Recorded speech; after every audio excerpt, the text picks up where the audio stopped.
Okay, so very good morning, and let us go ahead with what we were discussing. So, in the last class, we were talking about polar coordinates, um, and we saw these kinds of examples. How do we analyze that? We derived some of these equations, and a summary of these equations are given on this slide. That if a particle P is moving in some curvilinear path, and if we are observing this particle P from a point O, so we have this R, the radial distance of point P with respect to position O. So we have this radial direction, which is an ER cap, and we have this angular or transverse direction, which is E theta cap. The position vector is given as R vector is equal to R times ER cap. This should be cap, so it's a unit vector. Similarly, the particle velocity is obtained by differentiating this equation, and you will get something like this. And similarly, the particle acceleration is obtained by differentiating the velocity vector, and this is the expression that we get. Now, a point to to be noted was that the unit vectors were changing. So these ER cap and E theta cap, their derivatives are, we calculated using these expressions. Okay, now let us see some applications of what we have learned, and particularly this expression here, you can see here. So, so some of the terms are quite, you might be familiar with like this is like your centripetal acceleration. This is like your alpha R. This is your R double dot, which is your radial acceleration of the particle. But this term is what was a new term, which is called as a Coriolis acceleration. Now, to see some applications of this, one very interesting example is something like this, what you can see here on your slide. So this is an example of a mechanical system which is used in many places, and one very common place is in your shaping machines and workshop. Again, unfortunately, you have not visited workshop so far, but I'm sure you will have opportunity to visit that, and you will see some of these machines which do this cutting operations. It's here in the workshop, and even in industries, this is a very common machine. So here you can see that in the cutting stroke, it is going a little slowly, and when it comes back, it comes quickly. You can see here, similarly, this blue cutter, if you see this blue cutter, it comes back quickly, it goes slowly, it comes back quickly. So when it is cutting, it has to cut at an optimal speed. And when there is an idle time, when it has to come back, right? It is not doing any work. So at that time, it comes quickly, thereby producing the or increasing the productivity in the industries and of the machine system. Now, this operation is performed because of this system that you can see here and at the bottom here. Right. So so this is like a slider, which is, so red one is a slider which is moving on this long crank, right, which is oscillating. So why I'm showing this example is, if you observe this yellow point here, right? So I don't know if it stops here. Okay, so now you can see here, my pen will not work. Okay, so if you observe this yellow point, which is, let's again make it slide show. Okay, so this yellow point, it is, in one sense, it is rotating, making a full circle about this another yellow point, right? So if I write it, oh great. So if this is point O, this is point A, this is point B, this is point C, this is point D. So if you observe point A with respect to O, right? So if you observe point A as if point A is on OA, then you can see that it is just all going through a pure circular motion, right? So it is going through a circular motion, something like this. That is one type of motion. Similarly, I can observe point A from B, right? So we can observe point A from two different positions. So one position is from point O, from where we'll observe that it is having a pure circular motion. And if I observe it from point B, you will see that point A is having a rotational motion. So let me change the color. Okay. So if we observe it from this green person perspective, then we will observe that point A is, excuse me, point A is oscillating like this, and at the same time, so it is oscillating like this, and at the same time it is moving like this. So if I observe point A with respect to point B, it has got an omega in this direction. So there is, this link is moving with an angular velocity omega. It is having oscillations. And with respect to and along this thing, point A is oscillating, and at the same time it is moving along BC, right? It is oscillating up and down. So let's again see that. So you can see point A is, if I observe from point O, it is obviously making a full circle. That is quite clear. But if I observe point A with respect to B, it is having an oscillating motion, and along with the oscillating motion, it is having a sliding motion, right? And that is where, if you go it from point B, that is where we have to add the Coriolis component of acceleration in describing its motion, right? Now let us take an example to understand a little better.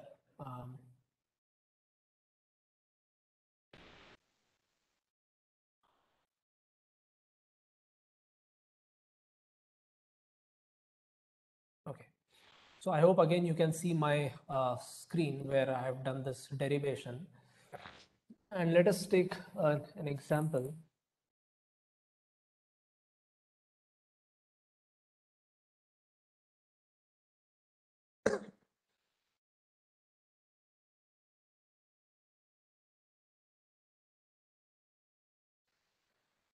Okay, so here is, let us say if I have got a disk.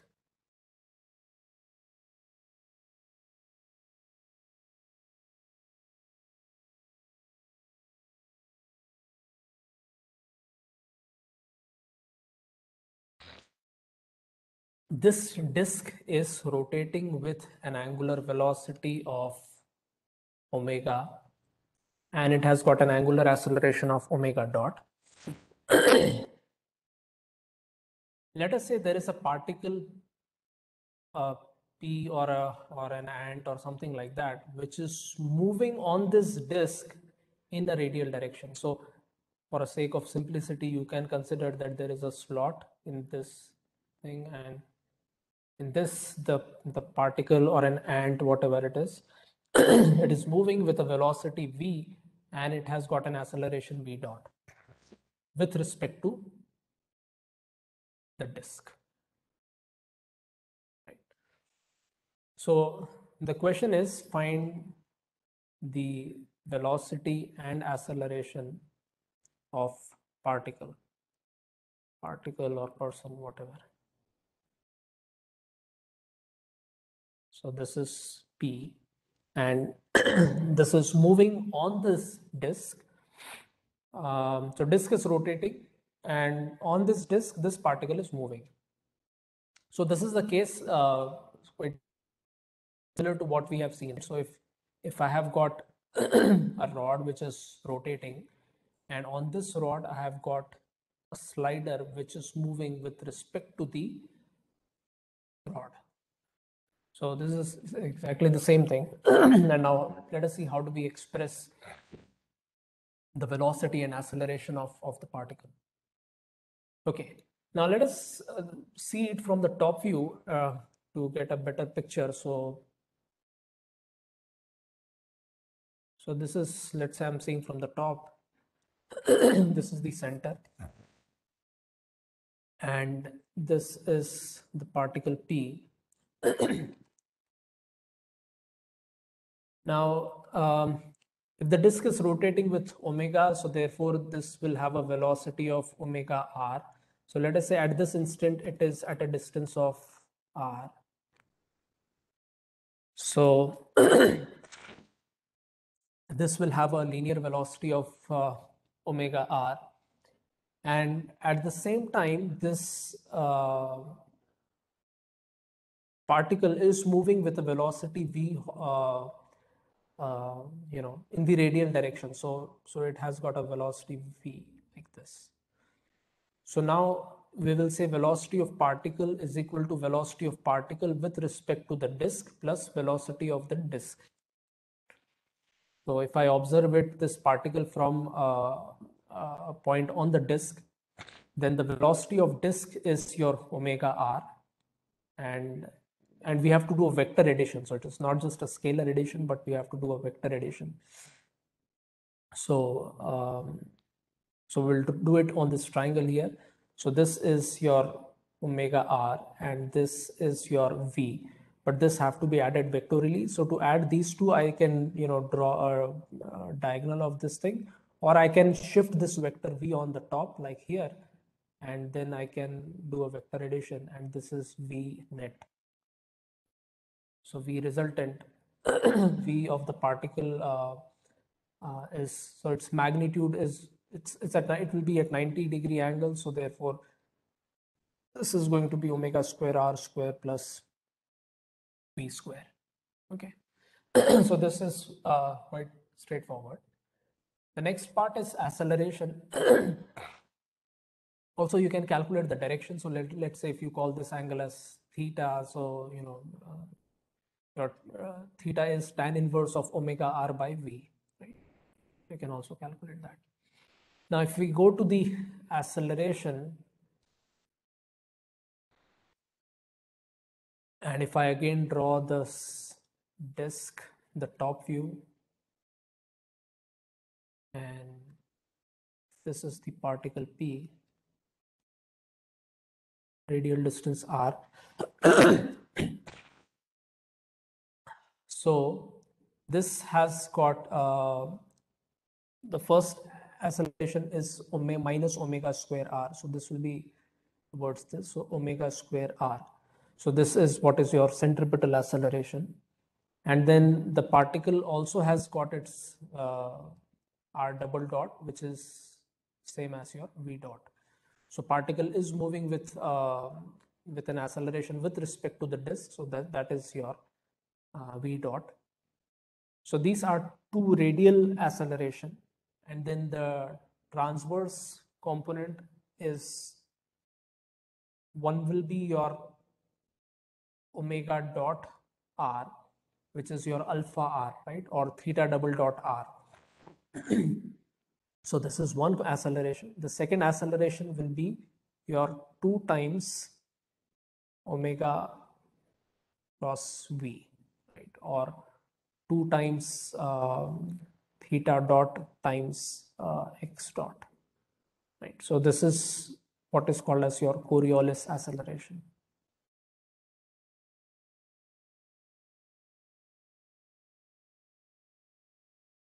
So now we can write the net result, the radial acceleration.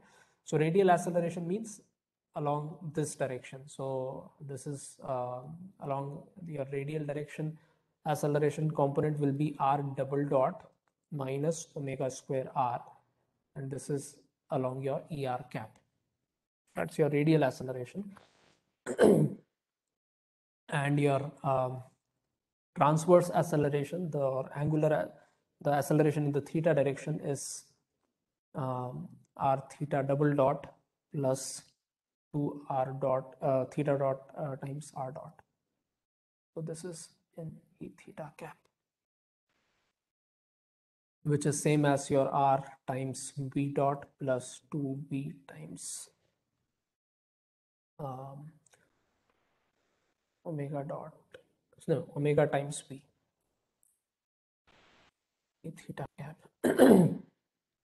And your net resultant will be the square root of ar square plus a theta square. And you can also find the direction of the net resultant acceleration. Right? So that's how we do simple computation. Again, we can take some numbers and do some simple calculations, but this is a generalized approach. Now, another thing to note here, and sometimes that is what the tricky part of thing is to find the direction of Coriolis acceleration.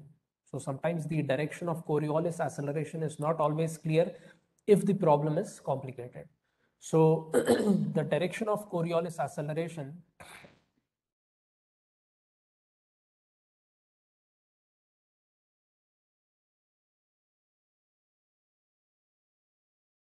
so generalized equation is as follows. So it is 2 times omega vector cross v vector. So this is a vector equation, and this will give you the direction as well, and it's quite helpful, particularly if the problems are complicated. So if you see here, omega vector is pointing upward. So this is the direction of omega vector, right? Use right hand rule. So omega vector is like this, your v vector is like this.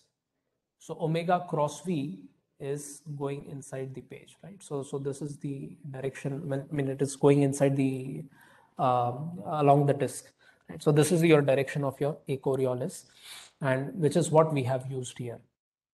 Because sometimes direction of omega will be different, v will be different, things will be in different configurations. So it's so this equation is quite helpful. Okay, so I think that's all about the Coriolis acceleration. Now some concluding remarks about this chapter. So one conclusion is extension to 3D.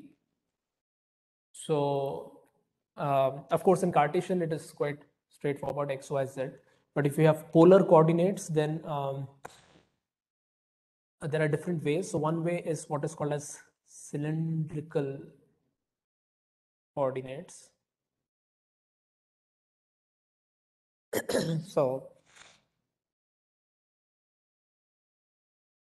if I have a point, let's say here, so what we say is we'll do polar in xy. So from x it goes by an angle theta, then we go by a radial distance r, and then we move in the z direction by, let's say, z to reach the particle p, and the coordinates of p can now be expressed as r, theta, and z. So here the coordinates will be expressed as r, theta, and z. And so again, if we express r vector as r vector times er cap plus z times k cap. Right? So now I can reach this point P if I move along this er cap. So this is your er cap, and this is your k cap. So we still have the k cap here. So I can write this expression as r vector, and then v vector is your r vector dot, and we will have again similar expressions er cap r dot r theta dot plus k cap. Right, so now here the only extra term is this term, which gets just linearly differentiated. There is nothing so special about it. Similarly, acceleration is your derivative of your velocity, and this will be again similar expressions: r double dot minus r theta dot square e r cap plus r theta double dot plus 2 theta dot r dot e theta cap plus the extra term will be z double dot k cap. So it is this term is quite linearly independent, so we can just do it separately. So that is about the cylindrical coordinates, which are quite easy. The second type of coordinate system is what is called as spherical coordinates.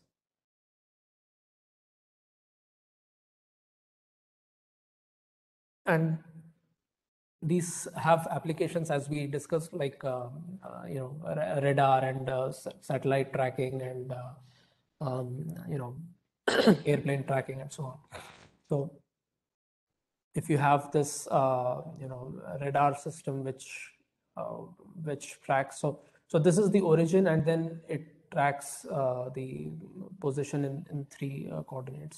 So here the coordinates are expressed as r, theta, and phi. So there are r is again your radial distance of whatever airplane or whatever you want to track, and and then it measures two angular coordinates, theta and phi. The expressions for velocity and accelerations are a little complicated here, and again I'm leaving here with this introduction. So if you need to refer to it, you can refer to some books. But these expressions, the principles are same, but just that the derivations will turn out to be a little complicated. Okay, so I think that's all for this chapter, and we will close this chapter here, and we will move to an introduction to the next chapter. So can you see this screen on particle kinetics? Is it visible? Yes, sir.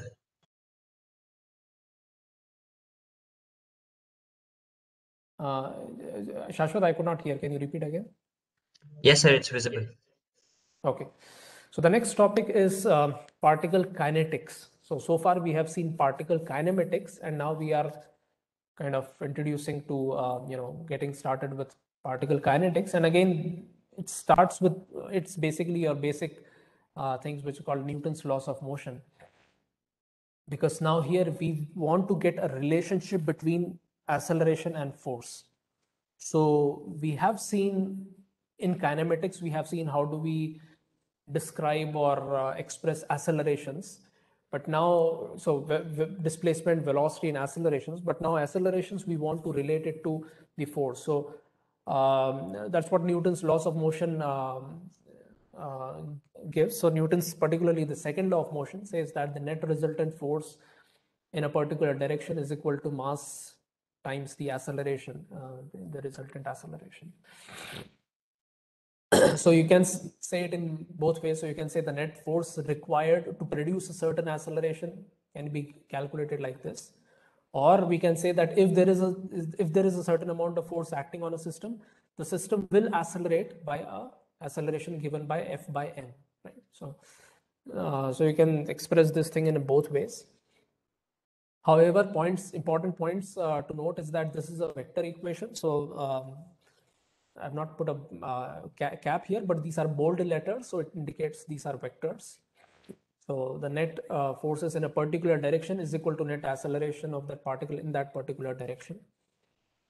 And a very important point is that acceleration must be measured with respect to a Newtonian or inertial frame of reference.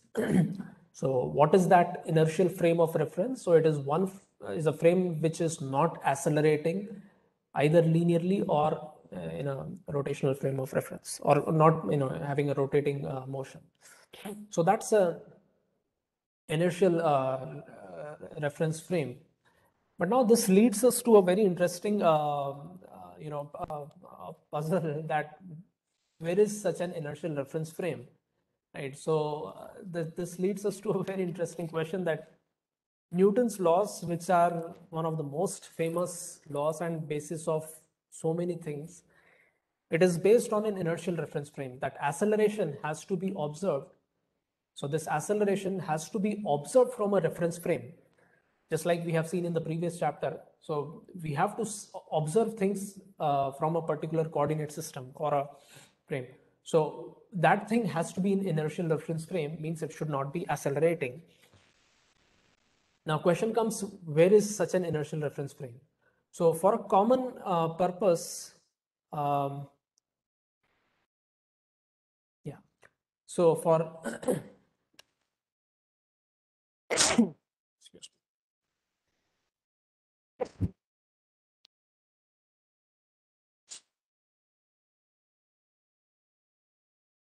Just 1 minute.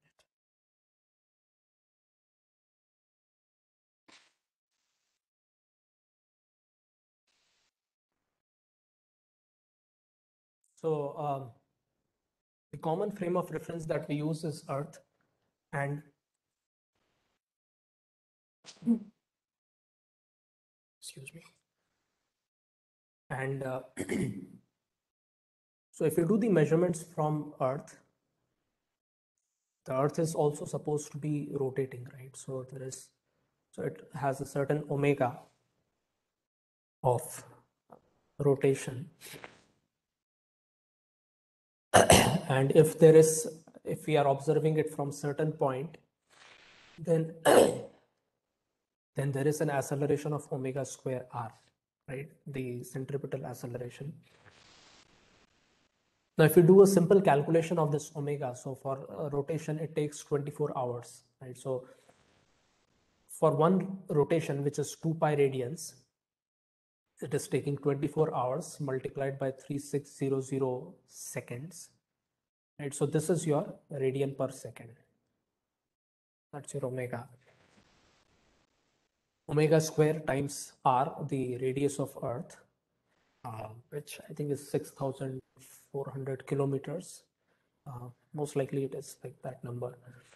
But if you substitute this and if you do this calculation, this acceleration of this thing turns out to be 0.034 meter per second square.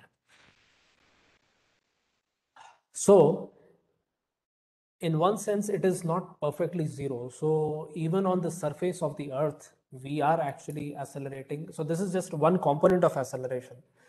So it is omega square r. So it is not zero, but it is 0.034. So it is close to zero, but not exactly zero. Same way, if we say that, okay, let us, so in previous case, we were trying to do our measurements from the surface of the Earth. But now let us say that, no, we want to, let's say, change the reference frame. And now let's make the reference frame to the center of Earth. So let's say if I make this, change my coordinate axis to the center of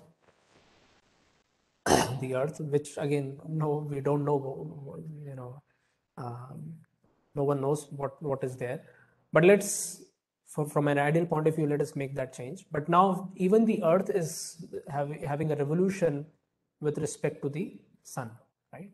So Earth is also revolving with respect to Sun with omega, let's say, revolution. So if we change our reference frame to the center of Earth, that frame is also again accelerating with acceleration omega square r. But now here this r is going to be the different r, and this is going to be omega of revolution.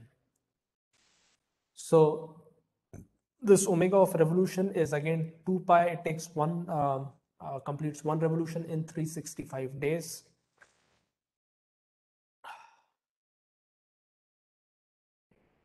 And again, if you substitute this radius of Earth with respect to Sun, and if you do this calculation, this will turn out to be 0.006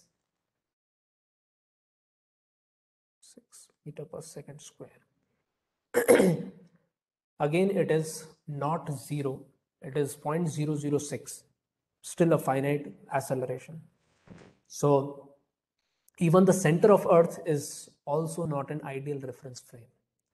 So again, we want to search where is that ideal reference frame. So let us make another thing, that let's go and shift our reference frame to the center of Sun. So we have this. So can we say that the center of Sun is an ideal reference frame? And again, by astronomical understanding and knowledge, we know what they have referred, that even Sun is not stationary. Sun is also having rotation about, and maybe rotation, and even it is revolving about other galaxies. So it is moving about center of galaxies, and by astronomical calculations, they say that acceleration of Sun is around 3 into 10 to the power minus 10 meter per second square. So ideally speaking, even, I mean, the acceleration of Sun is, from our calculations and from our understanding, it is small, 10 power minus 10, but again, it is not zero. It is not a perfect inertial reference frame. So in fact, this question of where is that inertial reference frame, interestingly, it cannot be answered, right? So we don't know where is such an ideal inertial reference frame.